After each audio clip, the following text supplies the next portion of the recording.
Eu nunca imaginei que o homem a quem prometi amar até meu último suspiro seria aquele a me trair tão profundamente. Ontem à noite, descobri que meu marido tentou me drogar. Esta manhã, acordei sabendo que tudo havia mudado para sempre. Hoje, vou contar algo que nunca pensei que compartilharia. Antes de começarmos, eu ficaria imensamente grata se você dedicasse um momento para curtir este vídeo e considerar se inscrever no canal. Isso me ajuda a continuar compartilhando essas histórias com quem mais precisa delas.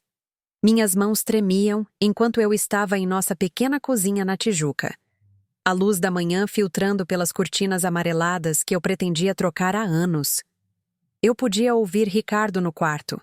Sua respiração pesada e familiar, o rangido do colchão enquanto ele se virava. Tudo parecia igual aos últimos 37 anos, mas nada seria o mesmo novamente. A caneca de cerâmica branca que eu segurava parecia fria contra minhas palmas, e eu encarei o pequeno frasco de remédios que encontrei escondido atrás do pote de café.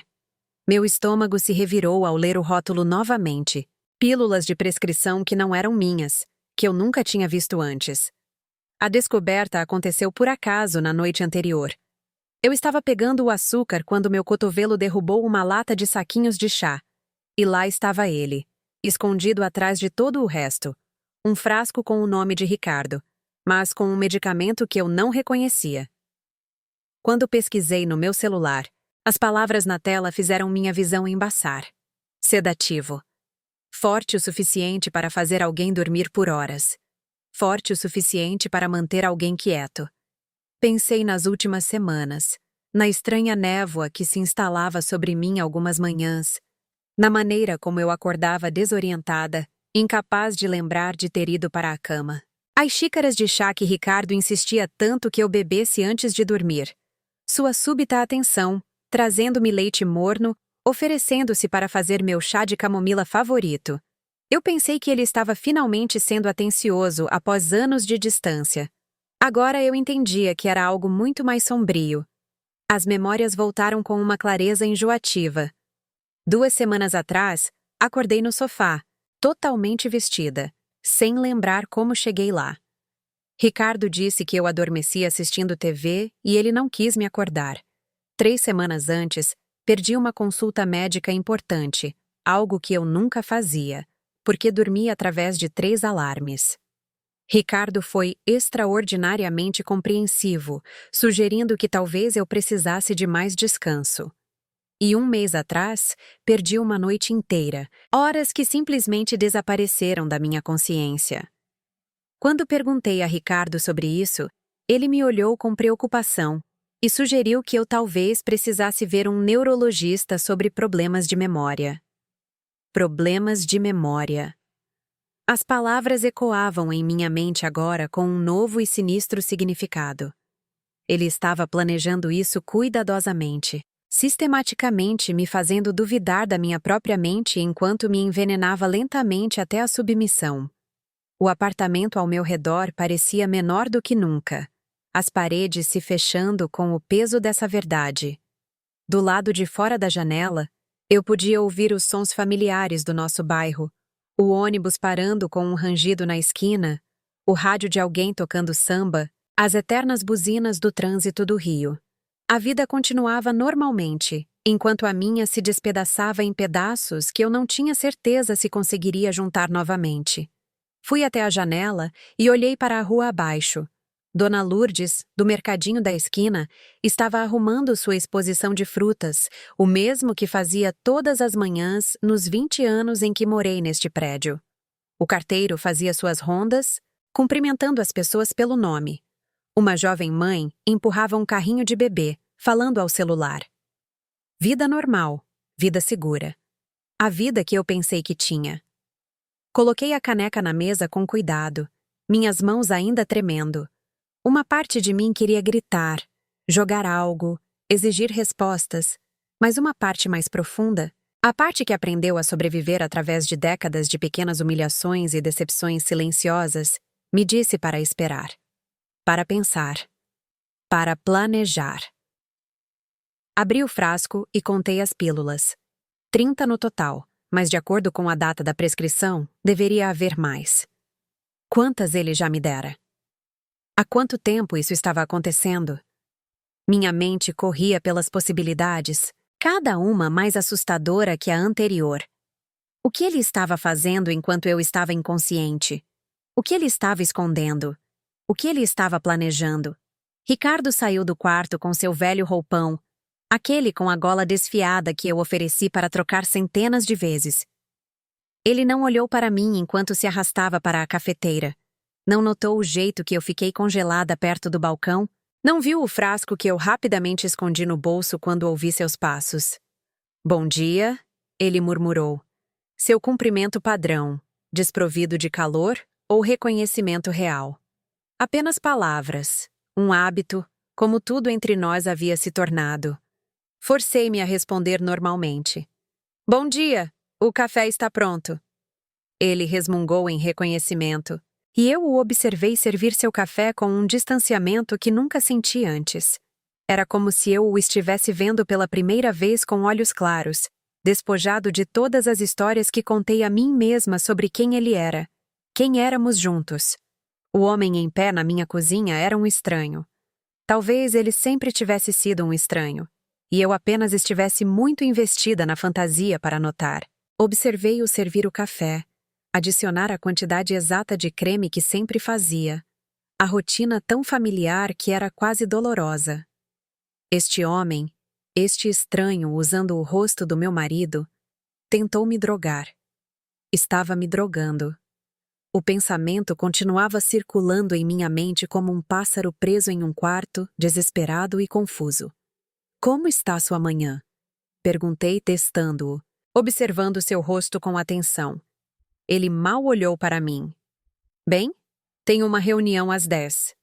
Uma mentira. Ele estava aposentado há 3 anos. Onde ele realmente estava indo? Com quem ele estava se encontrando? As perguntas se multiplicavam como células se dividindo, cada uma revelando o quão pouco eu realmente sabia sobre o homem com quem passei a maior parte da minha vida. Quando isso começou? Quando me tornei alguém a ser silenciada em vez de ouvida? Pensei nos anos, tentando identificar o momento em que passamos de parceria para algo distorcido e irreconhecível. Talvez tenha sido gradual, tão lento que não percebi até ser tarde demais. Ou talvez houvesse sinais o tempo todo que eu escolhi não ver.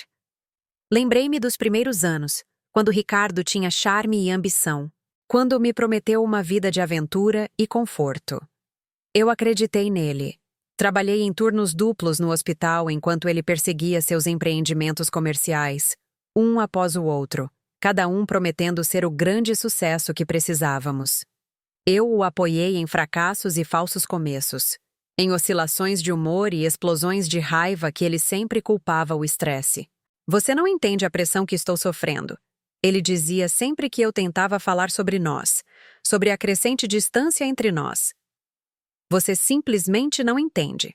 E eu aceitei isso. Me fiz menor, mais quieta, mais conveniente. Perdoei os aniversários perdidos, os esquecimentos de datas especiais, as vezes em que ele prometeu estar em casa para o jantar e não apareceu até meia-noite. Eu disse a mim mesma que era isso que o casamento significava, que o amor exigia sacrifício, que minhas necessidades eram menos importantes do que manter a paz. Mas havia um aniversário que eu lembrava com dor especial. Nosso 20º. Planejei por semanas, economizei dinheiro dos meus plantões de enfermagem, fiz reservas no restaurante onde ele me pediu em casamento. Comprei um vestido novo, algo que raramente fazia por mim. Esperei naquele restaurante por 2 horas, ligando para o celular dele repetidamente, enquanto o garçom trazia água e pão com olhares cada vez mais simpáticos. Ricardo finalmente atendeu por volta das 10 da noite, bêbado com seus amigos em um boteco, tendo esquecido completamente. Quando cheguei em casa, chorando, ele ficou com raiva de mim por fazê-lo se sentir culpado. Por não entender que ele precisava relaxar às vezes. Que eu era muito exigente, muito carente, demais. Pedi desculpas a ele naquela noite. Pedi desculpas por ter expectativas. Pedi desculpas pela minha própria dor. Olhando para trás agora, não consigo compreender como me contorci naquela forma, como aprendi a fazer de suas falhas a minha culpa. Nossos filhos cresceram naquela atmosfera. Miguel em Manaus, mal ligando uma vez por mês. Juliana em Florianópolis, sempre muito ocupada com sua própria vida para visitar. Eles aprenderam nos observando. Aprenderam que as mães estavam lá para dar e nunca pedir nada em troca. Que os pais podiam ser distantes e exigentes, e nunca enfrentar consequências. Eu dei a eles tudo o que eu tinha. Trabalhei em turnos noturnos para pagar suas faculdades, enquanto os investimentos de Ricardo no mercado de ações não iam a lugar nenhum. Estive lá para cada joelho ralado, cada coração partido, cada triunfo e decepção. E quando eles partiram, quando construíram suas próprias vidas em cidades distantes, eles tomaram meus sacrifícios como garantidos e nunca olharam para trás. Lembrei-me da formatura de Miguel na faculdade. Eu tinha trabalhado 70 horas naquela semana para pagar o voo para São Paulo, mas eu estava lá, radiante na plateia enquanto ele recebia seu diploma. Ricardo também estava lá, tendo pego dinheiro emprestado de seu irmão para a viagem, dinheiro que mais tarde descobri que ele nunca pagou. No jantar de comemoração, Miguel fez um discurso agradecendo ao pai por sempre acreditar nele, por ser seu modelo. Ele me mencionou quase como um pensamento tardio. E obrigado à mamãe por, você sabe, tudo. Ricardo brilhou de orgulho a noite toda enquanto eu cutucava minha macarronada e tentava me convencer de que não doía, que eu não estava contando pontos, que o amor não deveria ser reconhecido ou apreciado. Mas doía. Sempre doeu. Ricardo sentou-se à pequena mesa da cozinha, rolando o celular, completamente absorto em seu próprio mundo. Eu poderia ser um móvel por toda a atenção que ele me dava, e percebi que era exatamente isso que eu me tornara para ele. Algo útil. Algo a ser gerenciado e controlado.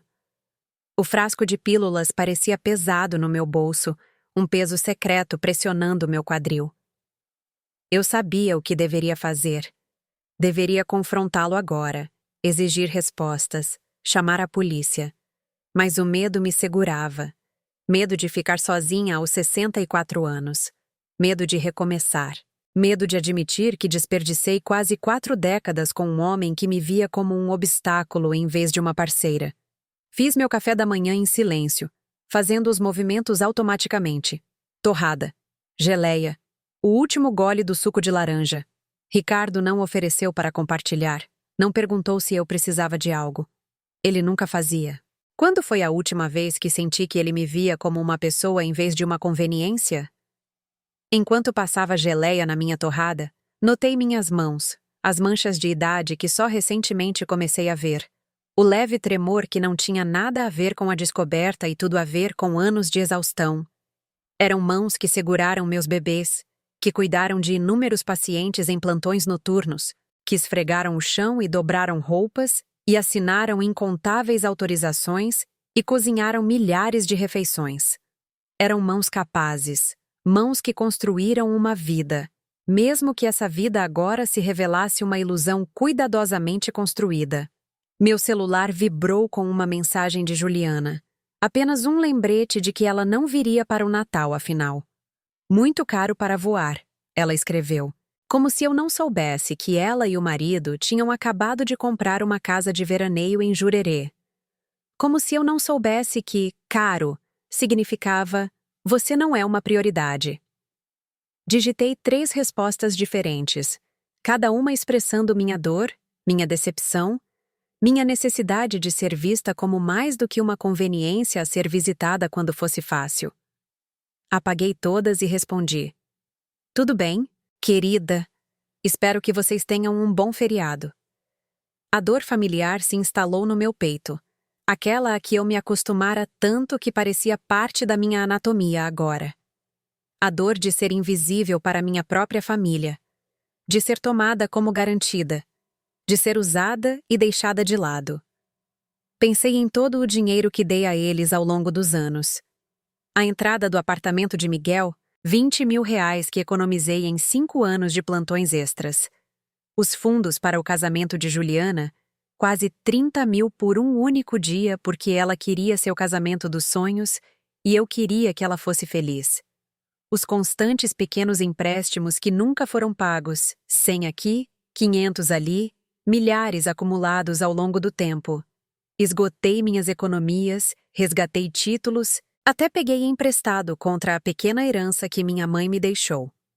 Tudo enquanto Ricardo insistia que não podíamos consertar a goteira no teto ou trocar nossa geladeira antiga. Para onde foi todo o dinheiro dele? A pergunta me incomodava há anos, mas eu nunca insisti por respostas reais. Ele tinha investimentos, ele alegava, ativos, coisas que eu não entenderia. Apenas confie em mim, ele dizia. E como uma tola, eu confiei. Terminei meu café da manhã e lavei meu prato. Ricardo ainda absorto em seu celular. Uma memória emergiu, nítida e dolorosa. Meu 63º aniversário, no ano passado. Eu tinha dado dicas por semanas de que queria sair para jantar, nada chique, apenas nós dois. Quando o dia chegou, Ricardo esqueceu completamente. Ele tinha combinado de assistir a um jogo com o irmão. Passei a noite sozinha, comendo resto de macarronada e dizendo a mim mesma que não importava. Mas importava. Sempre importou. Cada ocasião esquecida, cada comentário desdenhoso, cada vez que fui feita sentir que meus sentimentos eram um inconveniente. Eles se acumularam como pedras em meus bolsos, me pesando até eu mal conseguir me manter à tona. Eu realmente chorei naquela noite de aniversário, silenciosamente no banheiro para que Ricardo não ouvisse quando finalmente chegou em casa. Olhei-me no espelho, para os olhos cansados e as linhas ao redor da minha boca, e me perguntei quando me tornei essa pessoa. Quando aprendi a aceitar tão pouco? Quando parei de esperar ser amada de maneiras que parecessem amor? Olhei para Ricardo agora. Realmente olhei para ele. O homem com quem me casei era bonito e confiante, cheio de grandes sonhos e promessas ainda maiores. Este homem era um estranho, barrigudo, grisalho e sem graça. Seus olhos duros com um egoísmo que deve ter sempre estado lá. Mas eu era jovem e ingênua demais para reconhecer. O que ele estava planejando? Por que me drogar? As perguntas espiralavam em minha mente. Ele estava tentando me fazer parecer incompetente? Estava planejando me internar em algum lugar? Ou era mais simples do que isso? Ele estava apenas tentando me manter quieta e gerenciável, sedada demais para fazer perguntas ou exigências? Pensei na apólice de seguro de vida que fizemos anos atrás, aquela em que ele insistiu em ser o beneficiário. Pensei na maneira como ele vinha me pressionando para transferir o título do apartamento que estava em meu nome porque minha mãe nos ajudou com a entrada décadas atrás. Pensei em como ele ficava cada vez mais irritado quando eu mencionava que queria voltar a trabalhar meio período, apenas para ter algo para fazer, apenas para me sentir útil novamente. As peças estavam se montando em um quadro que fez meu sangue gelar. Ele não estava apenas me drogando aleatoriamente. Ele estava trabalhando em direção a algo. Algum fim de jogo onde eu estaria ou complacente o suficiente para dar a ele tudo o que ele queria, ou incapacitada o suficiente para que ele pudesse tomar. A raiva que surgiu em mim então era limpa e afiada, cortando anos de dor acumulada. Passei toda a minha vida adulta me diminuindo por este homem e suas necessidades. Trabalhei até a exaustão. Sacrifiquei meus sonhos. Perdoei coisas imperdoáveis. E era assim que ele me retribuía. Ricardo finalmente levantou os olhos do celular. "Você está bem?" Ele perguntou, mal olhando em minha direção. "Você parece chateada." "Estou bem." Eu disse automaticamente, a resposta tão praticada que saiu antes que eu pudesse pensar. Então me interrompi. "Na verdade, não. Não estou bem." Ele ergueu uma sobrancelha, já desdenhoso. "Lá vem," ele murmurou, voltando para o celular. Algo em mim estalou. Os anos aceitando esse desdém, deixando-o reduzir meus sentimentos a um inconveniente, a um fardo que ele não deveria ter que carregar. Tudo se cristalizou em um único momento de clareza absoluta. Eu encontrei algo, disse eu, minha voz mais firme do que eu sentia. Algo que você estava escondendo. Pela primeira vez naquela manhã, eu tive sua atenção total. Sua expressão mudou, a cautela surgindo em seus olhos. Do que você está falando? Tirei o frasco de pílulas do bolso e o coloquei na mesa entre nós. O som que fez, plástico contra madeira, foi surpreendentemente alto na cozinha silenciosa. O rosto de Ricardo ficou pálido, depois vermelho. Onde você conseguiu isso? De onde você escondeu? Atrás do café. Mantive minha voz nivelada, embora meu coração estivesse batendo forte. O que você estava planejando, Ricardo? Por que você tem me drogado? O silêncio que se seguiu foi ensurdecedor. Eu podia ouvir o relógio na parede, o zumbido da geladeira, o som abafado do trânsito da rua abaixo. Eu podia ouvir meu próprio coração em meus ouvidos. Ele se levantou tão rápido que sua cadeira arranhou o chão. Você está louca, disse ele, sua voz subindo. Você está imaginando coisas. Eu guardo isso para minha dor nas costas. São sedativos, disse eu em voz baixa. Fortes. E eu os tenho tomado sem saber, não é? No meu chá, no leite que você tem sido tão atencioso em me trazer. Seu rosto confirmou tudo antes que ele pudesse formular outra mentira. Vi o cálculo em seus olhos, a avaliação rápida de como lidar com isso, como me fazer duvidar de mim mesma novamente. Eu já tinha visto aquele olhar antes, inúmeras vezes, sempre que questionava algo que não fazia sentido, sempre que me opunha à sua narrativa de nossa vida juntos.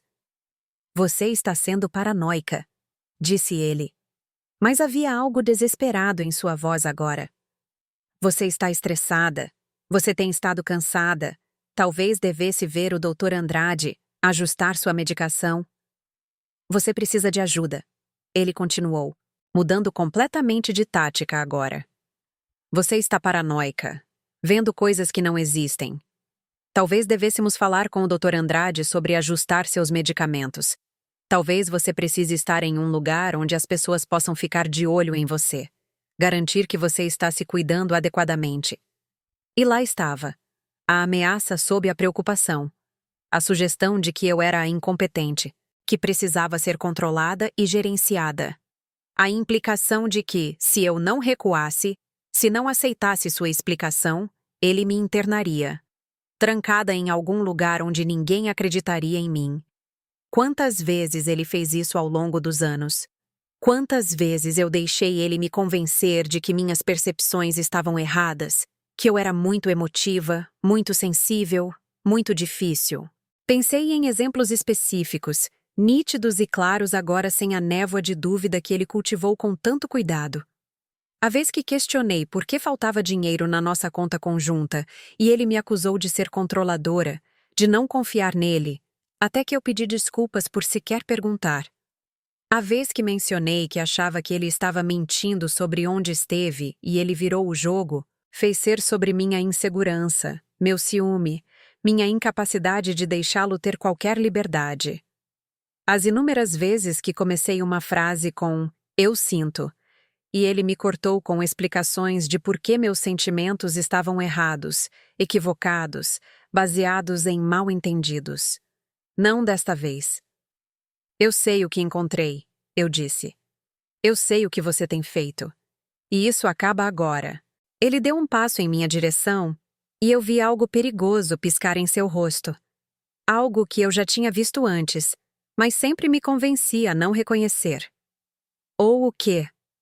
Ele disse suavemente, sua voz caindo para aquele tom que sempre fez meu estômago se contrair. Você vai embora? Ir para onde? Fazer o quê? Você tem 64 anos, sem economias e sem habilidades que alguém queira mais. Quem vai te querer? Quem vai te contratar?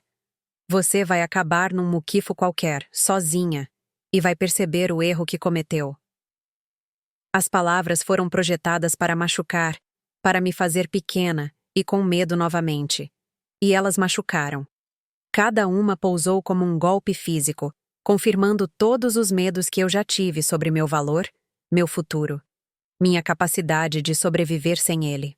Mas elas também cristalizaram algo dentro de mim, endureceram minha determinação em algo inquebrável, porque percebi que isso, essa crueldade, essa destruição casual da dignidade de outra pessoa, era quem ele realmente era. Talvez quem ele sempre fora. E eu passei 37 anos dizendo a mim mesma que poderia amá-lo o suficiente para mudá-lo, que minha paciência e sacrifício e perdão infinito eventualmente o transformariam no homem que eu precisava que ele fosse. Mas as pessoas não mudam porque você as ama. Elas mudam porque querem. E Ricardo nunca quis ser nada além do que era. Ainda não sei, admiti, e minha honestidade pareceu surpreendê-lo. Mas sei que não vou ficar aqui e deixar você me envenenar. Sei que não vou passar os anos que me restam sendo tratada como um obstáculo ou um fardo. Sei que valho mais do que isso, mesmo que você tenha passado décadas tentando me convencer do contrário. Para onde você vai? Ele exigiu, e agora havia pânico em sua voz. Você não tem nada. Você não é nada sem mim. Então serei nada em outro lugar, eu disse. E passei por ele. Peguei minha bolsa e casaco e saí do apartamento. Minhas mãos ainda tremiam enquanto eu descia as escadas, mas meus passos eram firmes. Atrás de mim, eu podia ouvi-lo chamar meu nome, mas não olhei para trás.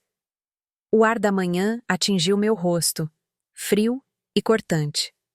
Novembro no Rio, a temperatura caindo em direção ao inverno.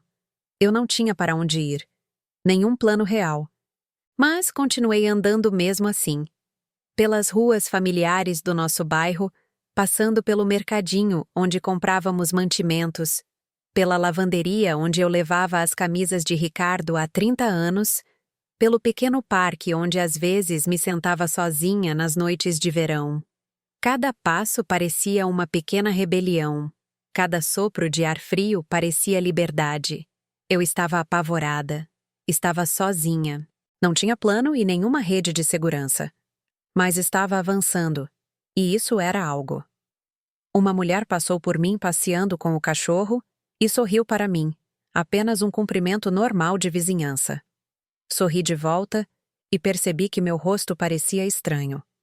Há quanto tempo eu não sorria genuinamente? Há quanto tempo eu andava com o rosto cuidadosamente arranjado em expressões aceitáveis enquanto morria por dentro?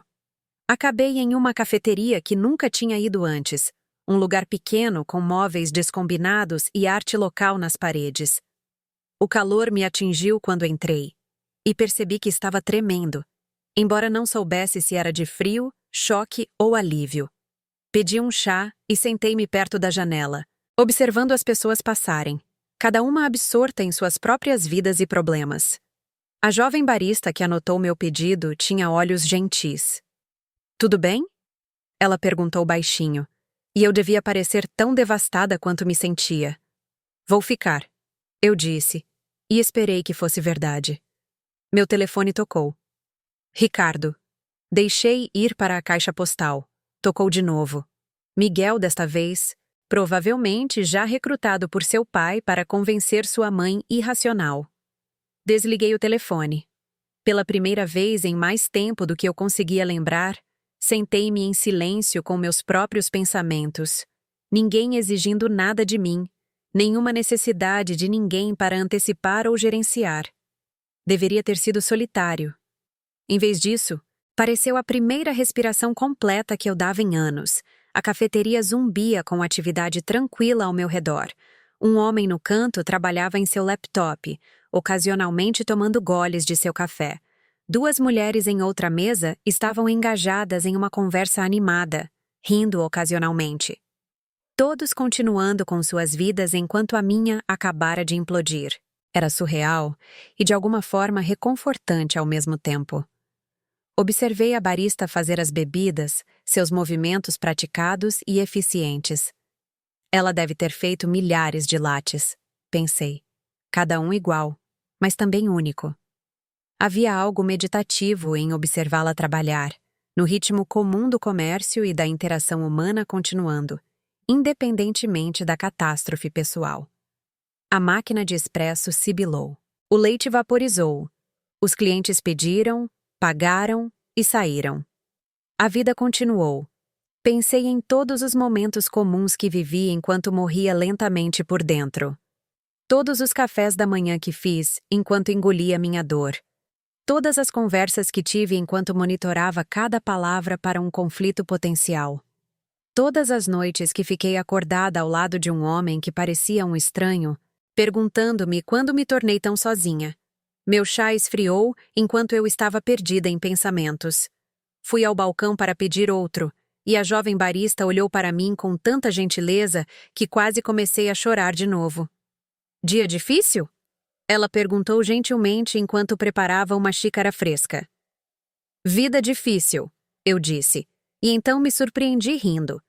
Mas talvez isso esteja prestes a mudar. Ela sorriu para mim, e vi reconhecimento em seus olhos. Alguém que conheceu suas próprias dificuldades. Que bom para você, disse ela, deslizando a xícara pelo balcão. Às vezes, a única saída é através. Uma mulher da minha idade sentou-se na mesa ao lado e fizemos um breve contato visual. Ela sorriu, um sorriso genuíno e caloroso que não pedia nada de mim, e me peguei sorrindo de volta. Uma coisa tão pequena, uma interação humana tão comum, mas perfurou algo em mim que estava cuidadosamente blindado por muito tempo. Eu não sabia o que ia fazer. Não sabia onde dormiria naquela noite ou como me sustentaria ou o que o futuro reservava. Mas eu sabia com certeza absoluta que não poderia voltar para aquele apartamento, para aquela vida, para aquela versão de mim mesma que aceitava migalhas e chamava isso de amor. Meu telefone vibrou no meu bolso, uma mensagem de texto chegando antes que eu desligasse completamente. Peguei-o esperando outra exigência de Ricardo ou uma chantagem emocional de um dos filhos. Em vez disso, era de Clara, minha vizinha 2 andares abaixo. Tínhamos conversado às vezes na lavanderia, compartilhado xícaras de café ocasionais, mas eu não nos chamaria de amigas próximas. A mensagem era simples. Vi você sair chateada. Você está bem? Minha porta está aberta se precisar de algo. Uma gentileza tão pequena, mas que abriu uma fresta no meu peito. Percebi que estava chorando. Lágrimas escorrendo pelo meu rosto no meio daquela cafeteria. E não me importava quem visse. Enxuguei os olhos e digitei de volta. Obrigada. Talvez eu aceite. A resposta dela veio imediatamente. Por favor, aceite. Ninguém deveria enfrentar coisas difíceis sozinho.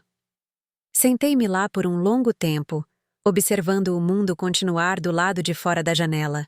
As pessoas passavam apressadas com suas xícaras de café e sacolas de compras, completamente inconscientes de que minha vida inteira tinha acabado de mudar de eixo. A normalidade de tudo aquilo era de alguma forma reconfortante. Quando finalmente saí da cafeteria, caminhei até a biblioteca pública, um lugar que eu amava quando era mais jovem, mas que parei de visitar anos atrás porque Ricardo sempre reclamava quando eu passava tempo lendo em vez de cuidar das tarefas domésticas. A biblioteca era quente e silenciosa, cheia do cheiro familiar de livros e do suave farfalhar de páginas virando. Consegui um passe de visitante e me acomodei em um canto tranquilo com livros sobre direitos legais, sobre recomeçar, sobre mulheres que se reinventaram em seus anos mais tarde. Cada livro parecia um pequeno ato de desafio, uma recuperação do eu que eu deixei murchar. Li sobre mulheres que deixaram casamentos aos 70, aos 80, que começaram negócios e viajaram pelo mundo e descobriram partes de si mesmas que nunca souberam que existiam. Um livro em particular chamou minha atenção. Um livro de memórias de uma mulher que deixou o casamento aos 65 anos após descobrir infidelidade financeira.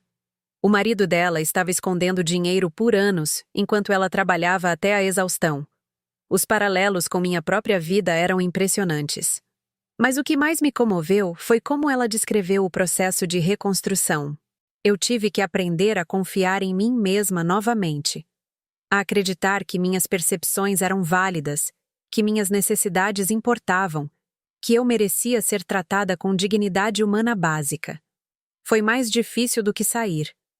mas também foi o trabalho mais importante que já fiz. Li até a biblioteca fechar, enchendo minha mente com possibilidades que eu nunca me permiti considerar antes. Quando voltei para a rua, a noite havia caído, e eu sabia qual seria meu primeiro passo.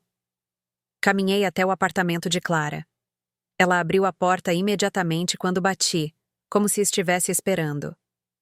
Seu pequeno espaço era quente e bagunçado com plantas e livros, o tipo de caos confortável que falava de uma vida vivida para si mesma em vez de para a aprovação dos outros.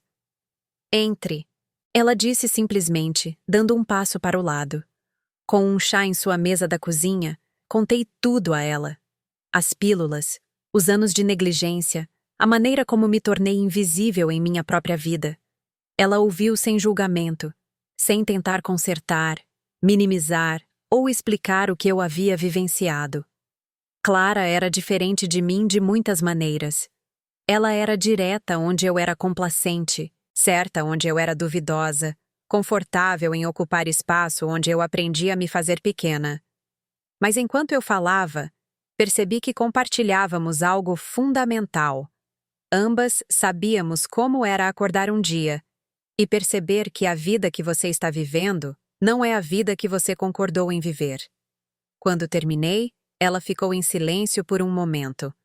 Então ela disse: "Sabe o que eu fiz quando meu ex-marido tentou me controlar? Contratei uma advogada, fiz terapia e saí. Melhor decisão que já tomei. Eu tinha 59 anos. Todos diziam que eu era velha demais para recomeçar. Eles estavam errados." Ela me contou sua história então, como seu casamento a sufocou lentamente, até que ela não conseguia mais se lembrar de quem era antes dele. Como sair foi aterrorizante, mas também libertador. Como o primeiro ano sozinha foi difícil, mas também cheio de pequenas descobertas sobre quem ela realmente era quando não estava desempenhando o papel de esposa obediente. "Você terá momentos em que vai querer voltar", disse ela, "onde o medo parece maior que a liberdade. Mas você tem que lembrar que voltar não é segurança. É apenas sofrimento familiar. E sofrimento familiar ainda é sofrimento." Ela me deixou ficar em seu quarto de hóspedes naquela noite. Deitei acordada na cama desconhecida, ouvindo os sons do prédio se acomodando ao meu redor. E tentei processar a enormidade do que havia acontecido, do que eu havia descoberto, do que estava prestes a fazer. O teto tinha uma rachadura em forma de rio. Tracei-a com os olhos no escuro, seguindo seu caminho sinuoso de um canto ao outro. Naquele momento, senti-me simultaneamente mais sozinha do que nunca, e mais conectada a mim mesma. Era aterrorizante e emocionante na mesma medida. Na manhã seguinte, Clara e eu fomos ver uma advogada que ela recomendou, uma mulher de olhos penetrantes chamada Patrícia Mendes, especializada em divórcios tardios.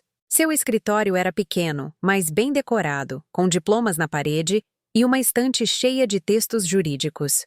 Ela ouviu minha história, tomou notas e expôs minhas opções com uma clareza que era ao mesmo tempo aterrorizante e libertadora. "Você tem mais poder do que pensa", disse Patrícia. "A lei brasileira prevê a divisão igualitária dos bens adquiridos durante o casamento. Se seu marido tem escondido ativos, podemos descobri-los. Se ele tem tentado provar que você é incompetente, isso é abuso, e existem proteções contra isso. Você não tem que aceitar o que ele tem feito." "Mas eu não tenho dinheiro", eu disse. "Como posso pagar para lutar contra ele?" Patrícia sorriu sombriamente. "Eu trabalho com uma porcentagem do que conseguirmos reaver no seu caso. Vamos conseguir o que é seu por direito, e eu receberei minha parte disso. Você não é a primeira mulher a sentar nessa cadeira com nada além da verdade e da determinação para sobreviver. E não será a última." Ela explicou o processo, os passos que precisaríamos dar, as provas que precisaríamos reunir. Ela era direta e profissional, mas havia um calor por baixo, um investimento genuíno no meu caso, que parecia a primeira vez em muito tempo que alguém estava realmente do meu lado. Nos dias seguintes, aprendi coisas sobre meu próprio casamento que me chocaram. Os investigadores de Patrícia descobriram que Ricardo estava movimentando dinheiro há anos, abrindo contas que eu não conhecia, alegando pobreza enquanto secretamente construía riqueza. Os investimentos que ele sempre disse serem fracassos, na verdade, foram muito bem-sucedidos. Ele acumulou uma pequena fortuna em ações e até mesmo alguns bitcoins, tudo cuidadosamente escondido de mim. A investigadora, uma mulher chamada Diana, com décadas de experiência em descobrir ativos ocultos, me mostrou as descobertas no escritório de Patrícia. Ela tinha planilhas e extratos bancários e históricos de transações que pintavam um quadro de engano sistemático abrangendo anos. "Olhe para isso", disse ela, apontando para uma série de transferências. Todo mês, nos últimos 10 anos, ele tem movido dinheiro da sua conta conjunta para esta conta privada. Pequenas quantias, geralmente abaixo de R$ 500, porque ele sabia que você não notaria. Mas isso soma. Estamos falando de dezenas de milhares de reais. Havia tanto dinheiro envolvido que parte dele estava até em contas de criptomoedas que eu nunca soube que existiam. Sua riqueza em reais parecia infinita em comparação com a pobreza que ele sempre alegou que vivíamos. Enquanto eu trabalhava em plantões noturnos e me negava a confortos básicos, ele acumulava capital e ativos, construindo sua própria segurança enquanto me deixava sem nada. "E aqui", continuou Diana, "estas são contas de investimento apenas em nome dele. Ações, fundos mútuos, até algumas participações no exterior. Ainda estamos rastreando tudo, mas uma estimativa conservadora? Ele vale pelo menos R$ 800 mil. Possivelmente mais de 1 milhão quando encontrarmos tudo." O número não parecia real. Nós éramos milionários? Todas aquelas vezes que pulei consultas médicas por causa da coparticipação. Todas aquelas vezes que comprei a marca genérica de tudo, esticando cada real. Todos aqueles anos de plantões extras e horas extras e exaustão. E ele tinha dinheiro o tempo todo. A traição disso cortou mais fundo do que a drogadição. Ele me deixou lutar, me deixou exaurir, me deixou acreditar que estávamos mal sobrevivendo. Tudo enquanto construía um ninho confortável para si mesmo. Quando Patrícia apresentou essas descobertas ao advogado de Ricardo, exigindo a divulgação completa de todos os ativos e propondo uma divisão justa, a resposta de Ricardo foi imediata e cruel. Ele alegou que eu estava mentalmente instável, que estava inventando histórias, que sempre fui difícil e irracional. Seu advogado enviou uma contraproposta que era insultuosa em sua mesquinhez. Um pequeno acordo que o deixaria com mais de 90% dos bens matrimoniais. A carta que a acompanhava estava cheia de ameaças veladas sobre meu estado mental, sugestões de que se eu avançasse com minhas acusações, ele não teria escolha a não ser buscar um processo de interdição. Patrícia leu a carta, depois a pousou com um sorriso frio. "Deixe-o tentar", disse ela. "Nós temos provas, ele tem mentiras. Isso é uma tática de intimidação, e não vamos nos intimidar." Mas eu estava com medo, aterrorizada, na verdade. O pensamento de estar em um tribunal, de ter minha sanidade questionada, de ter minha vida inteira examinada e julgada por estranhos, era quase demais. Uma parte de mim queria aceitar o pequeno acordo, desaparecer, fingir que nada disso tinha acontecido. Patrícia deve ter visto isso em meu rosto. "Olhe para mim", disse ela com firmeza. "Ele está contando que você terá medo demais para lutar. É assim que homens como ele vencem. Eles te deixam com tanto medo da batalha que você se rende antes mesmo de começar. Mas você tem a verdade do seu lado.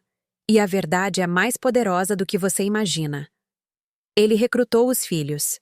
Miguel ligou, sua voz tensa de raiva. "Mãe, o que você está fazendo? O pai disse que você enlouqueceu, que está fazendo acusações malucas." Respirei fundo antes de responder. "Seu pai tem me drogado", disse eu em voz baixa, forçando-me a manter a calma. "Ele tem escondido dinheiro de mim por anos. Eu tenho provas, tenho testemunhas, tenho extratos bancários e provas médicas. Não se trata de estar confusa ou chateada. Trata-se de me proteger de alguém que estava ativamente tentando me prejudicar." Um longo silêncio. Então, Isso não parece com o pai. Você tem certeza que não está confusa. Talvez devesse ver um médico. Quero dizer, você está envelhecendo, e às vezes as pessoas ficam paranoicas. O desdém em sua voz foi esmagador. Meu próprio filho, o menino que carreguei, dei à luz e criei, estava sugerindo que eu estava senil. Estava se recusando a sequer considerar que seu pai pudesse ser capaz de crueldade. Miguel, eu disse, e minha voz tremeu apesar dos meus esforços para mantê-la firme. Eu encontrei as pílulas, mandei testá-las. Elas correspondem aos medicamentos prescritos para seu pai. Tenho fotografias. Tenho provas. Não estou confusa. Não estou paranoica. Estou lhe dizendo a verdade e preciso que você me ouça. Mas ele não queria me ouvir. O pai tem estado muito preocupado com você, disse ele. Ele acha que você pode precisar de ajuda profissional. Talvez ficar em uma clínica por um tempo seria bom, só até você se sentir melhor. E lá estava. Ricardo já o havia alcançado, já havia plantado as sementes da dúvida, já se posicionara como o marido preocupado lidando com uma esposa instável. Meu filho estava sugerindo que eu fosse internada em vez de acreditar em sua mãe. Não vou para nenhuma clínica, eu disse. Vou me divorciar do seu pai e obter o que tenho direito legalmente. Se você não pode apoiar isso, então não temos mais nada para conversar agora. E Juliana, ainda pior. Não acredito que você está fazendo isso com nossa família. Depois de tudo que o pai fez por nós, você está sendo egoísta. Tudo que o pai fez? Perguntei, minha voz tremendo. Eu paguei sua faculdade. Trabalhei em turnos duplos para pagar seu casamento. Seu pai não contribuiu com nada, e aparentemente, ele tinha o dinheiro o tempo todo. Isso não pode ser verdade, disse Juliana. Mas havia algo incerto em sua voz agora. O pai disse que pegou o dinheiro emprestado do irmão dele para o casamento. Ele mentiu, eu disse categoricamente. Eu paguei seu casamento com dinheiro que economizei por anos. Seu pai passou o dia do casamento reclamando de como tudo era caro enquanto eu sorria e fingia que estava tudo bem. Eu tenho os cheques compensados, Juliana. Tenho prova de cada centavo que gastei com vocês dois. E descobri recentemente que seu pai tinha centenas de milhares de reais em contas que eu não conhecia. Ele me deixou trabalhar até a exaustão enquanto acumulava dinheiro como um tipo de dragão sentado em seu tesouro. Você está apenas amargurada, disse ela, mas sua voz perdeu um pouco da certeza. Você sempre foi amargurada. Você sempre se fez de mártir. As palavras soaram como um tapa. Eu fui uma mártir? Perguntei. Juliana, trabalhei em plantões noturnos por anos para que você pudesse ir para uma escola particular. Perdi sono, perdi refeições, perdi anos da minha vida estando presente porque estava sempre exausta. E você acha que eu estava fazendo isso para me fazer de mártir? Eu estava fazendo isso porque te amava, porque queria que você tivesse oportunidades que eu nunca tive. Houve um longo silêncio do outro lado da linha. Então Juliana disse com a voz menor. Preciso pensar sobre isso. Preciso falar com o pai. Fale com quem você quiser, eu disse. Mas cansei de fingir que está tudo bem quando não está. Cansei de proteger pessoas que não me protegem. Cansei de me queimar para manter os outros aquecidos. Desliguei na cara dela. Foi a primeira vez na minha vida que terminei uma conversa com um dos meus filhos antes que eles estivessem prontos. Pareceu terrível e estranhamente empoderador. Clara e Patrícia se tornaram minhas âncoras naquelas semanas sombrias. Clara garantia que eu comesse, fizesse caminhadas, lembrasse de respirar. Ela passou por seu próprio divórcio difícil anos antes e conhecia a paisagem de luto, raiva e confusão que eu estava navegando. Alguns dias eu não conseguia sair da cama, sobrecarregada pela magnitude do que perdi e do que estava enfrentando. Clara sentava comigo nesses dias, não tentando consertar nada, apenas estando presente. Outros dias eu estava maníaca de energia, limpando seu apartamento obsessivamente ou caminhando por quilômetros pelas ruas da cidade, tentando superar meus próprios pensamentos. Não é linear, dizia Clara. A cura não é uma linha reta. Alguns dias você se sentirá forte. Alguns dias sentirá que está de volta à estaca zero. Ambos estão bem. Ambos fazem parte do processo. Patrícia construiu metodicamente meu caso, descobrindo anos de engano financeiro e manipulação emocional. Ela foi implacável, minuciosa, recusando-se a deixar os advogados de Ricardo a intimidarem ou retardarem. Cada prova que reuníamos parecia mais um tijolo no muro que eu estava construindo entre minha vida antiga e minha nova. Passei por aqueles dias em uma estranha névoa, luto, raiva e alívio todos emaranhados. Lamentei o casamento que pensei ter tido, mesmo reconhecendo que nunca existiu de verdade. Estava com raiva de Ricardo, dos meus filhos, de mim mesma por aceitar tão pouco por tanto tempo. E por baixo de tudo, havia uma corrente inesperada de alívio, uma sensação de algo se abrindo que eu ainda não conseguia nomear. Uma tarde, Clara me convenceu a ir com ela a uma aula de arte comunitária no centro de convivência local. Quase recusei, sentindo-me muito crua e exposta para estar perto de outras pessoas. Mas algo em sua insistência gentil me fez concordar. O centro de convivência era claro e acolhedor, cheio de idosos engajados em várias atividades.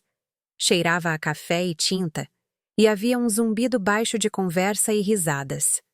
Era o tipo de lugar que eu nunca me permiti ir antes, sempre muito ocupada, sempre muito necessária em outro lugar. Atravessar aquelas portas foi como entrar em um universo paralelo, onde mulheres da minha idade podiam buscar interesses e hobbies sem culpa, sem justificativa, sem ter que ganhar o direito de se divertir.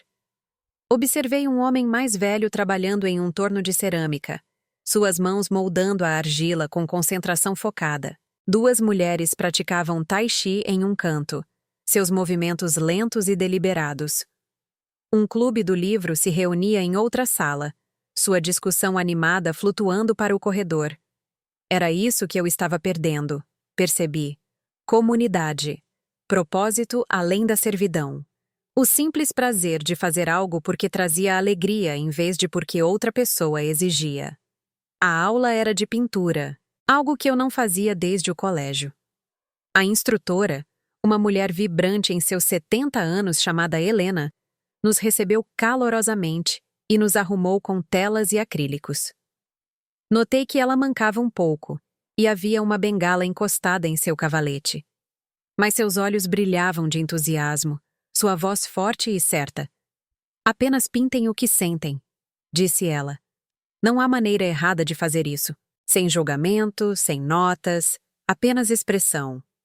Não se trata de criar algo bonito para outra pessoa. Trata-se de dar voz ao que está dentro de você. Alguns de vocês podem pintar flores. Alguns podem pintar o caos. Ambos são igualmente válidos. Ela fez uma pausa, olhando para todos nós com um calor genuíno. Sabe o que aprendi em todos os meus anos ensinando esta aula?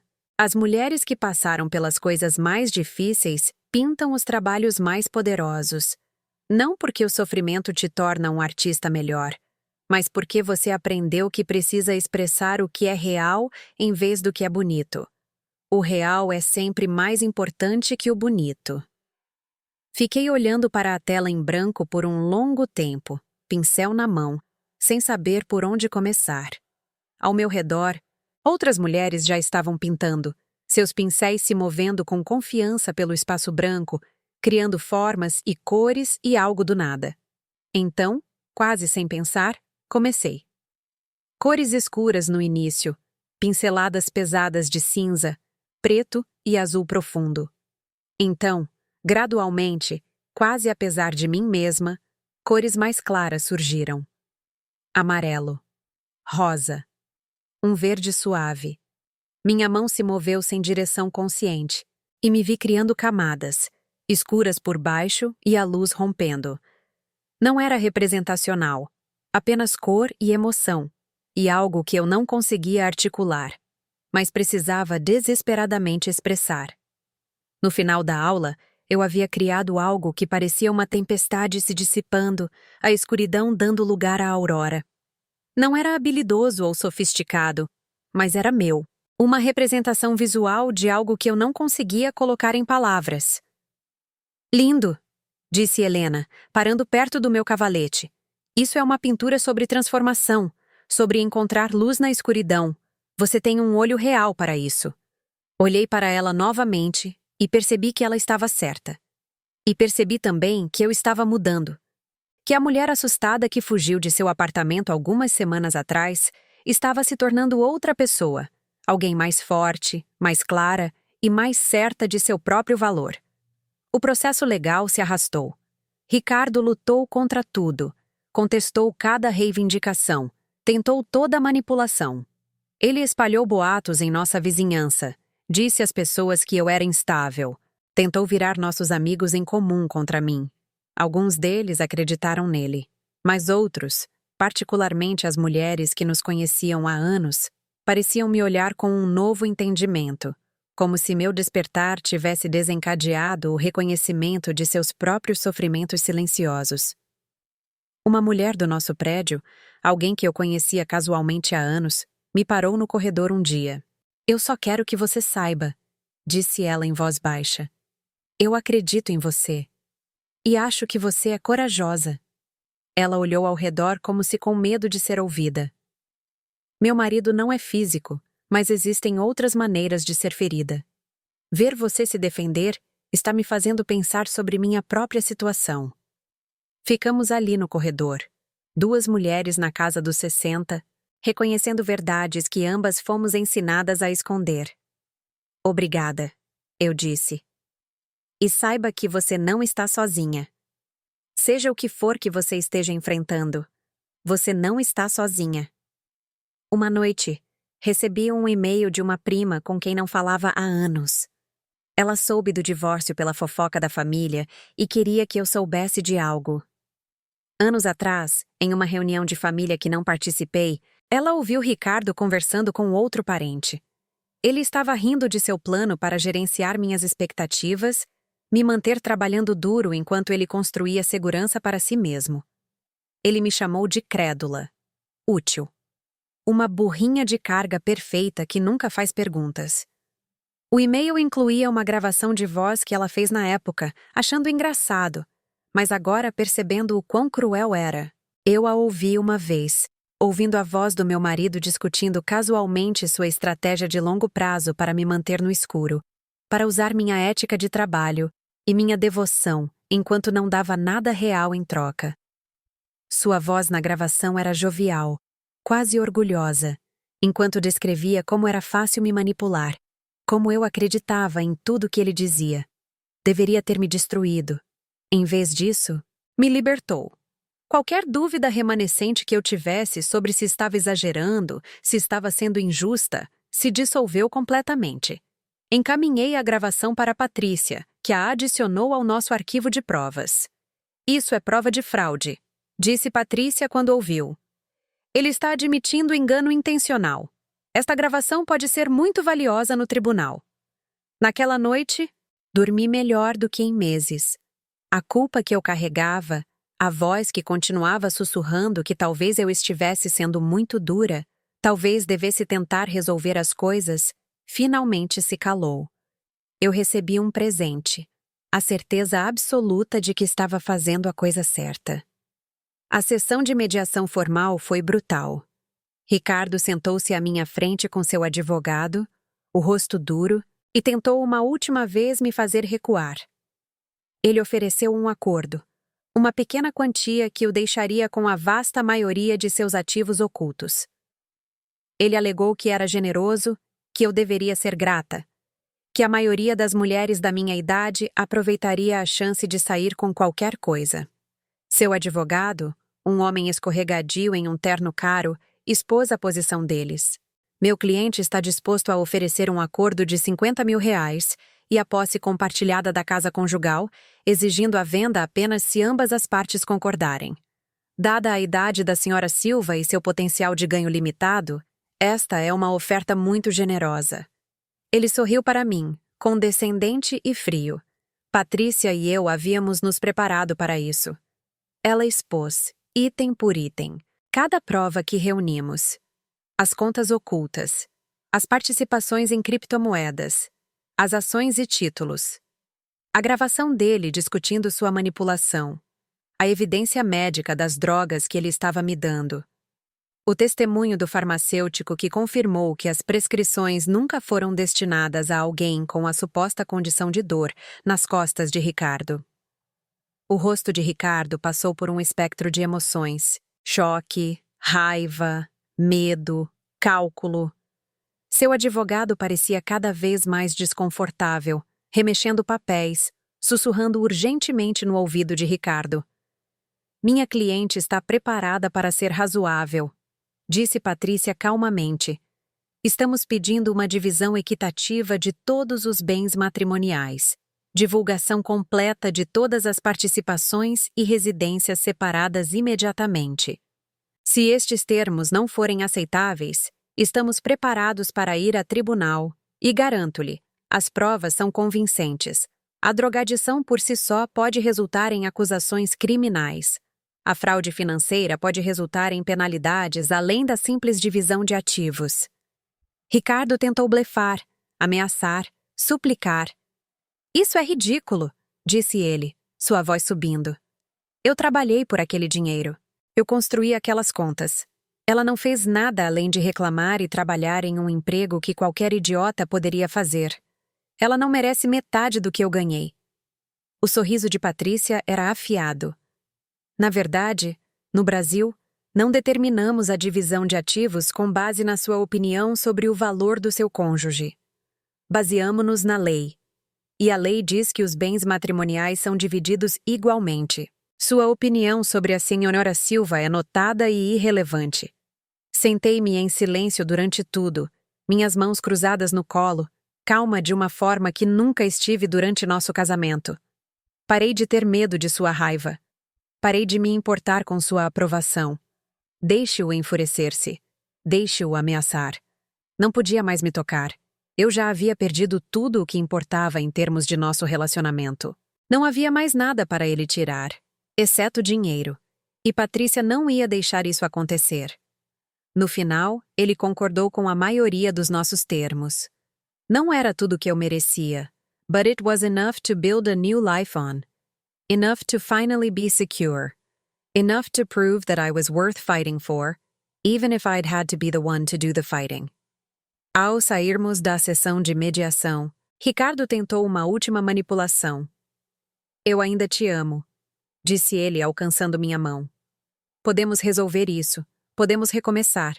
Eu serei melhor. Eu vou mudar. Por favor, não faça isso. Puxei minha mão. Não, eu disse simplesmente.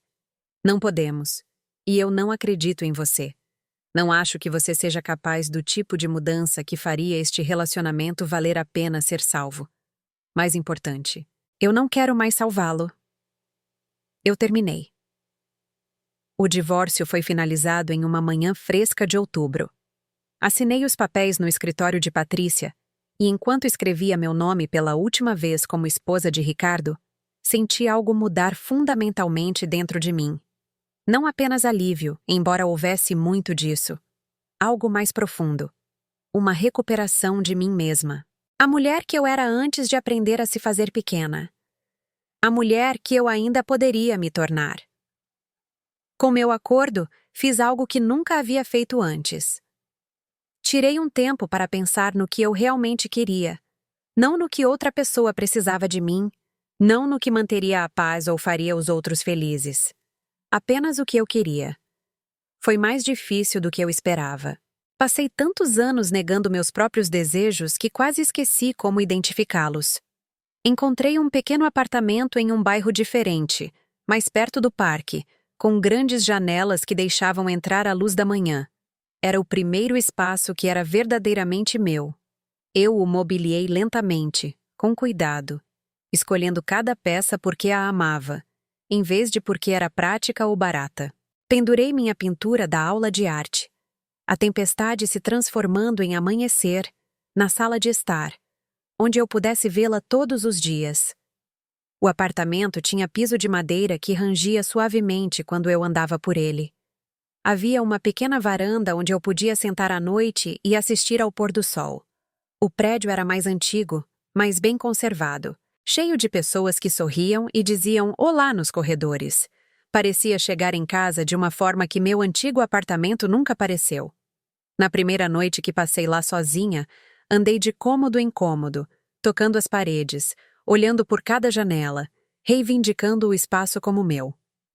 Coloquei minha escova de dentes no banheiro sem me perguntar se estava no caminho de alguém. Pendurei toalhas onde eu queria. Arrumei os móveis e depois os rearrumei no dia seguinte só porque podia. Cada escolha, por menor que fosse, parecia um ato de autodeterminação. Comprei mantimentos para mim mesma, escolhendo alimentos que eu realmente gostava em vez do que Ricardo preferia. Descobri que odiava frango, que comíamos 3 vezes por semana por décadas, porque era o favorito dele. Eu amava comida picante, que ele sempre se recusou a ter em casa. Gostava de banhos longos com velas perfumadas, algo que nunca me permiti porque Ricardo reclamava do cheiro. Essas pequenas descobertas pareceram revolucionárias. Eu tinha 64 anos e estava apenas aprendendo do que realmente gostava. Quantas outras mulheres, me perguntei, passaram décadas acomodando as preferências de outra pessoa até esquecerem que tinham as suas próprias? Comecei a fazer mais aulas. Pintura, sim, mas também escrita criativa e web design básico e italiano, só porque eu sempre quis. Descobri que era boa em pintura. Boa o suficiente para que Helena me incentivasse a expor meu trabalho na exposição comunitária de uma galeria local. A aula de escrita foi particularmente reveladora. A instrutora, uma autora publicada na casa dos 50, nos incentivou a escrever nossas verdades, por mais desconfortáveis que fossem. Comecei a escrever sobre meu casamento, sobre a drogadição, sobre o longo processo de despertar para o meu próprio valor. As palavras jorraram de mim, décadas de emoção suprimida encontrando expressão na página. Reconectei-me com velhas amigas com quem perdi contato ao longo dos anos. Mulheres de quem me afastei porque Ricardo sempre dificultava os planos, ou reclamava quando eu saía. Nos encontrávamos para longos almoços e caminhadas à tarde. E eu me lembrei de como era rir livremente, conversar sem monitorar cada palavra para um conflito potencial. Ser valorizada, ouvida e apreciada por quem eu era, em vez do que eu poderia fornecer. Uma dessas amigas, Susana, havia ficado viúva alguns anos antes e canalizou seu luto para iniciar uma pequena ONG ajudando mulheres mais velhas a sair de situações difíceis. Ela perguntou se eu consideraria ser voluntária, talvez até compartilhar minha história em alguns de seus workshops. Não tinha certeza no início. As feridas ainda estavam muito frescas. Mas quando finalmente falei, em pé na frente de uma sala de mulheres que carregavam suas próprias histórias de sobrevivência e transformação, encontrei poder na narração. Ao observar seus rostos enquanto descrevia o frasco de pílulas, o dinheiro escondido, o longo e lento despertar para o meu próprio valor, vi reconhecimento, esperança e uma determinação que espelhava a minha. Uma mulher, provavelmente na casa dos 70, veio até mim depois com lágrimas nos olhos. Obrigada, disse ela. Eu tenho dado desculpas por 45 anos. Você me ajudou a ver que não preciso mais. Vou ligar para uma advogada amanhã. Vou começar o processo de ter minha vida de volta. Aquele momento, mais do que qualquer vitória legal ou acordo financeiro, pareceu justiça. Justiça real. Não vingança ou punição, mas o triunfo silencioso de se recusar a ser diminuída. O conhecimento de que meu sofrimento, meu despertar, poderia ajudar outra pessoa a encontrar seu próprio caminho. Miguel e Juliana eventualmente entraram em contato, meses após o divórcio ser finalizado. As conversas foram estranhas e dolorosas. Eles queriam que eu perdoasse o pai deles, entendesse a perspectiva dele, facilitasse as coisas para eles fingindo que nada tinha sido tão ruim. Eu não podia dar isso a eles. Não vou mentir para protegê-lo, eu disse. Ou para deixá-los confortáveis. O que ele fez foi errado. O que vocês fizeram, me descartando quando eu disse a verdade, isso também doeu. Mas eu amo vocês, e minha porta está aberta para quando estiverem prontos para realmente ouvir. Quando estiverem prontos para me ver como uma pessoa com experiências válidas, não apenas como uma mãe que existe para facilitar suas vidas. Miguel desligou. Juliana ficou na linha um pouco mais. Me desculpe. Ela disse finalmente, sua voz pequena. Eu deveria ter acreditado em você. Deveria ter ouvido. Eu estava com medo. E foi mais fácil acreditar no pai do que enfrentar a verdade sobre nossa família. Foi um começo. Talvez não o suficiente, ainda não. Mas uma fenda no muro que cresceu entre nós. Juliana prometeu vir me visitar, sentar e conversar de verdade. Ouvir meu lado sem julgamento ou defensiva. Eu disse a ela que estaria esperando quando ela estivesse pronta. Clara e eu nos tornamos amigas de verdade, o tipo de amizade que eu nunca tive antes, baseada em afeto genuíno em vez de proximidade ou obrigação. Fizemos viagens de um dia juntas, explorando partes da cidade que nunca tínhamos visitado. Tínhamos noites tranquilas bebendo vinho e conversando sobre livros, política e a forma estranha e inesperada de nossos anos mais tarde. Uma tarde, enquanto caminhávamos pelo jardim botânico, ela disse: "Sabe o que admiro em você? Você poderia ter ficado. Teria sido mais fácil, mais confortável. Mas você escolheu a si mesma. Isso exige um tipo de coragem que a maioria das pessoas nunca encontra." Pensei sobre isso.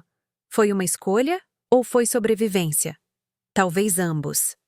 Talvez a escolha estivesse em reconhecer que a sobrevivência exigia mais do que apenas suportar. Que há uma diferença entre estar vivo e realmente viver. Comecei a gerenciar meu próprio dinheiro pela primeira vez na vida, aprendendo sobre investimentos, planejamento de aposentadoria e como construir segurança financeira real. Foi intimidante no início, todos aqueles números, opções e decisões.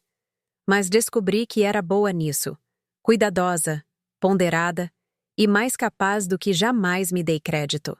Até coloquei uma pequena quantia em Bitcoin, lembrando com amarga ironia como Ricardo escondeu seus investimentos em criptomoedas de mim. O meu seria diferente. O meu seria transparente. Algo que eu controlava e entendia. Um símbolo da minha independência financeira e da minha vontade de aprender coisas novas, mesmo aos 64 anos. As estações mudaram. O inverno veio e se foi. Meu primeiro inverno em meu próprio espaço, pertencendo apenas a mim. Decorei para o Natal pela primeira vez em anos, montando uma pequena árvore e pendurando luzes só porque me deixavam feliz. Passei o dia de Natal com Clara e algumas outras mulheres do centro de convivência, cozinhando juntas, rindo e criando novas tradições que não tinham nada a ver com obrigação ou expectativa. Aquele Natal foi diferente de qualquer um que eu conhecera. Não havia tensão, nem pisar em ovos, nem fingir que estava tudo bem enquanto morria por dentro. Cozinhamos comida que realmente queríamos comer. Tocamos música que gostávamos. Contamos histórias e rimos até chorar. E quando alguém precisava chorar de verdade, dávamos espaço para isso também. Uma das mulheres, Maria, nos contou sobre deixar o marido depois que ele apostou e perdeu as economias da aposentadoria deles. Outra, Sara, compartilhou como finalmente se divorciou do marido depois de anos dele a menosprezando na frente dos filhos. Cada história era diferente, mas o fio que as conectava era o mesmo. O momento de despertar, de perceber que você merecia mais, de escolher a si mesma mesmo quando era aterrorizante. Nós somos as sortudas, disse Clara, erguendo sua taça de vinho. Nós saímos, nós nos escolhemos. Algumas mulheres nunca o fazem. Brindamos a isso, a nos escolhermos, a recomeçar, a provar que nunca é tarde para construir uma vida que vale a pena viver. A primavera chegou com as flores de cerejeira no parque e uma leveza no peito que não tinha nada a ver com o clima. Eu havia sobrevivido a 1 ano da minha nova vida. 1 ano aprendendo a estar sozinha sem ser solitária. 1 ano descobrindo quem eu era quando não estava desempenhando o papel de esposa, mãe e cuidadora. Fiz longas caminhadas pela cidade, explorando bairros que nunca tive tempo de visitar antes. Fui a museus em tardes de dias de semana, quando estavam silenciosos. Sentei-me em cafés com um livro e sem agenda. Aprendi que amava galerias de arte e odiava shoppings, que preferia cafeterias com personalidade a redes corporativas, que estava perfeitamente contente com minha própria companhia. No que teria sido meu 38º aniversário de casamento, dei uma festa. Não uma celebração do casamento, mas de seu fim, da minha libertação. Clara, Susana e as mulheres da aula de arte e do clube do livro que eu havia entrado vieram. Comemos boa comida, bebemos champanhe e brindamos a novos começos. Uma das mulheres perguntou se eu estava namorando, se estava procurando outro relacionamento. A pergunta me surpreendeu. Percebi que não havia pensado nisso. Não havia sentido a falta de um parceiro. Pela primeira vez na minha vida adulta, eu era suficiente por mim mesma. Talvez um dia, eu disse. Mas agora estou gostando de ser minha própria pessoa. Estou aprendendo do que gosto e não gosto quando não estou filtrando tudo através das preferências de outra pessoa. Estou descobrindo que, na verdade, sou uma ótima companhia. À medida que meu 65º aniversário se aproximava, me vi refletindo sobre o ano que passou, sobre como minha vida se transformou completamente. Pensei na mulher que eu era, parada naquela cozinha apertada na Tijuca, segurando um frasco de pílulas e tentando entender como sua vida a levou àquele momento. Eu não desejaria essa dor a ninguém, mas não podia me arrepender do que ela me ensinou, de como me quebrou e permitiu que algo mais forte crescesse nas rachaduras. Pintei uma nova peça para meu aniversário, um autorretrato, por assim dizer, embora abstrato. Cores fortes, linhas firmes, uma figura em pé sozinha, mas não solitária, enraizada, mas alcançando para cima. Quando terminei, intitulei Café da Manhã e Justiça, lembrando daquela manhã em que tudo mudou, quando me escolhi em vez do conforto, a verdade em vez da conveniência. A pintura foi vendida na próxima exposição da galeria. Uma jovem a comprou. Me disse que a lembrava de sua avó, que deixou um casamento abusivo aos 70 e viveu outros 20 anos em alegre independência. A ideia de que minha história, minha arte, pudesse significar algo para outra pessoa, pudesse oferecer esperança, inspiração ou apenas reconhecimento, me comoveu mais do que eu esperava. Usei o dinheiro da pintura para reservar uma viagem para a Itália, o país sobre o qual estava aprendendo em minha aula de idiomas. Eu viajaria sozinha, algo que teria aterrorizado a minha antiga eu. Esta eu, a que estava me tornando, sentia apenas excitação e possibilidade. Passei horas planejando a viagem, pesquisando museus, restaurantes e pequenas cidades fora do roteiro turístico. Seriam minhas primeiras férias de verdade em décadas. Minha primeira viagem feita puramente para meu próprio prazer. As aulas de italiano se tornaram uma das minhas partes favoritas da semana. A instrutora, uma mulher apaixonada de Roma, nos ensinou não apenas a língua, mas a cultura, a comida, a arte, todo o modo de vida. Ela falava sobre as mulheres italianas com tal admiração, sobre como valorizavam o prazer, a beleza e a conexão, sobre como se recusavam a desaparecer à medida que envelheciam. Na Itália, ela nos disse, as mulheres mais velhas são respeitadas. Elas são vistas como sábias, como poderosas, como essenciais para o tecido da sociedade. Elas não pedem desculpas por ocupar espaço. Elas não se fazem pequenas para acomodar os outros. Elas vivem plenamente, até o fim. Eu queria isso. Queria ser uma mulher que vivia plenamente, que se recusava a desaparecer, que ocupava espaço sem desculpas. Estava aprendendo, lentamente, que eu poderia ser essa mulher. Que talvez eu sempre tenha sido ela, por baixo de todas as camadas de condicionamento e acomodação. Às vezes, tarde da noite, eu pensava em Ricardo. Me perguntava se ele havia mudado, se havia aprendido alguma coisa, se sentia remorso. Provavelmente não. Mas percebi que isso me importava. Sua transformação, ou a falta dela, não era mais minha responsabilidade. Meu único trabalho era continuar crescendo, continuar me escolhendo, continuar construindo esta nova vida que eu estava reivindicando pedaço por pedaço. Ouvi por conhecidos em comum que ele se mudou para a Flórida, que estava namorando alguém novo, alguém mais jovem que não conhecia sua história. Senti uma pontada de preocupação por essa mulher desconhecida. Esperava que ela fosse mais inteligente do que eu, mais alerta aos sinais de alerta. Mas principalmente não senti nada.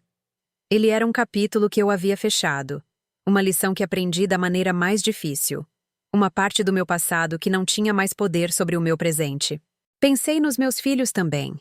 Esperava que um dia eles entendessem, que encontraríamos um caminho de volta um para o outro que fosse real e honesto, em vez de performático e obrigatório.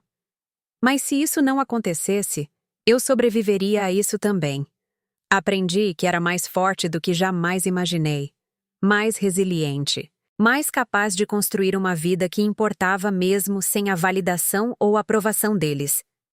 Agora, enquanto estou aqui compartilhando esta história com você, posso dizer com certeza absoluta que nunca é tarde demais. Nunca é tarde demais para reconhecer seu valor. Nunca é tarde demais para exigir algo melhor. Nunca é tarde demais para escolher a si mesma, para recomeçar, para construir algo novo a partir dos destroços do que foi. Naquela manhã em que encontrei aquelas pílulas, quando saí para o dia incerto com nada além de minha dignidade e determinação, pensei que minha vida estava acabando. Eu não percebi que estava apenas começando. Olho para fotos da minha vida antiga às vezes, para a mulher que sorria para a câmera enquanto morria por dentro. Mal a reconheço. Ela vivia nas sombras, se fazia pequena, aceitava tão pouco porque acreditava que era tudo o que merecia. Há uma foto em particular que mantenho em minha mesa agora. Foi tirada no casamento de Juliana, o evento que me levou à falência para pagar. Na foto, estou sorrindo amplamente, meu braço ao redor da minha filha, parecendo a imagem da felicidade materna. Mas quando olho para essa foto agora, consigo ver a exaustão em meus olhos, a tensão em meus ombros, a maneira como estou inclinando meu corpo para ocupar menos espaço no quadro. Consigo ver uma mulher que foi ensinada a desaparecer até mesmo nas fotos de casamento de sua própria filha. Guardo essa foto não para me punir, mas para lembrar. Para honrar a mulher que sobreviveu. Para reconhecer o quão longe eu cheguei. Esta mulher, a que estou me tornando, vive na luz. Ela ocupa espaço, ela exige respeito e vai embora quando não o recebe. Ela pinta, aprende, ri e constrói amizades baseadas na alegria mútua, em vez da obrigação mútua. Ela não é perfeita. Ela ainda tem momentos de dúvida e medo. Ela ainda lamenta o que pensou que tinha, mesmo sabendo que nunca foi real. Ela ainda espera que seus filhos voltem, ainda deseja que os anos não tivessem sido desperdiçados com alguém que não conseguia ver seu valor. Mas ela está livre. Finalmente, gloriosamente, terrivelmente livre. E ela está aprendendo que a liberdade não é apenas sobre do que você escapa. É sobre para o que você se move. É sobre construir uma vida que pareça autêntica, que honre sua verdade, que abra espaço para a alegria, o crescimento e toda a bela e bagunçada complexidade de ser totalmente humano. E essa liberdade, aprendi, vale tudo o que tive que perder para ganhá-la. O café da manhã que fiz naquela manhã após minha descoberta foi simples. Torrada e chá. Nada de especial. Mas era meu, preparado em meu próprio tempo, para meu próprio sustento, sem obrigação ou expectativa. Aquela pequena refeição representou algo profundo, o primeiro café da manhã da minha nova vida. E a justiça. Isso veio também, não em revelações dramáticas de tribunal ou humilhação pública, mas na recuperação silenciosa de mim mesma. Em aprender a confiar em minhas percepções novamente. Em construir segurança e estabilidade em meus próprios termos. Em me tornar, finalmente, a pessoa que eu sempre deveria ter sido antes de aprender a me fazer menor. Então eu te pergunto agora, você já viveu isso? Conheceu alguém que já passou por isso? Você já se fez invisível em sua própria vida, aceitou migalhas e chamou isso de amor, deu tudo e não recebeu nada? Talvez você esteja vivendo isso agora. Talvez você seja a mulher na cozinha, segurando um frasco de pílulas, se perguntando se tem a coragem de ir embora. Talvez você seja a mulher que tem dado desculpas por anos, dizendo a si mesma que não é tão ruim, que você investiu demais para sair agora, que você é velha demais para recomeçar. Estou aqui para te dizer: você nem é velha demais. Não é tarde demais. Você não investiu tanto a ponto de não poder ir embora. E sim, é ruim se te faz sentir pequena, invisível e menos do que você é. Me conte nos comentários. Compartilhe sua história. Porque aqui está o que eu aprendi. Não estamos sozinhas nisso. Muitos de nós carregamos esses fardos silenciosos, sofremos essas pequenas mortes do espírito, aceitamos o que nunca deveríamos aceitar. Mas não precisamos. Podemos escolher diferente. Podemos escolher a nós mesmas. Se esta história ressoou com você, se você se vê ou alguém que ama nessas palavras, por favor, curta este vídeo e se inscreva. Compartilhe com alguém que possa precisar ouvir. Vamos construir uma comunidade de pessoas que se recusam a se contentar, que exigem mais, que reivindicam seu valor, não importa quão tarde na vida essa reivindicação venha. Sua história não termina com o que você suportou. Termina com o que você escolhe fazer a seguir.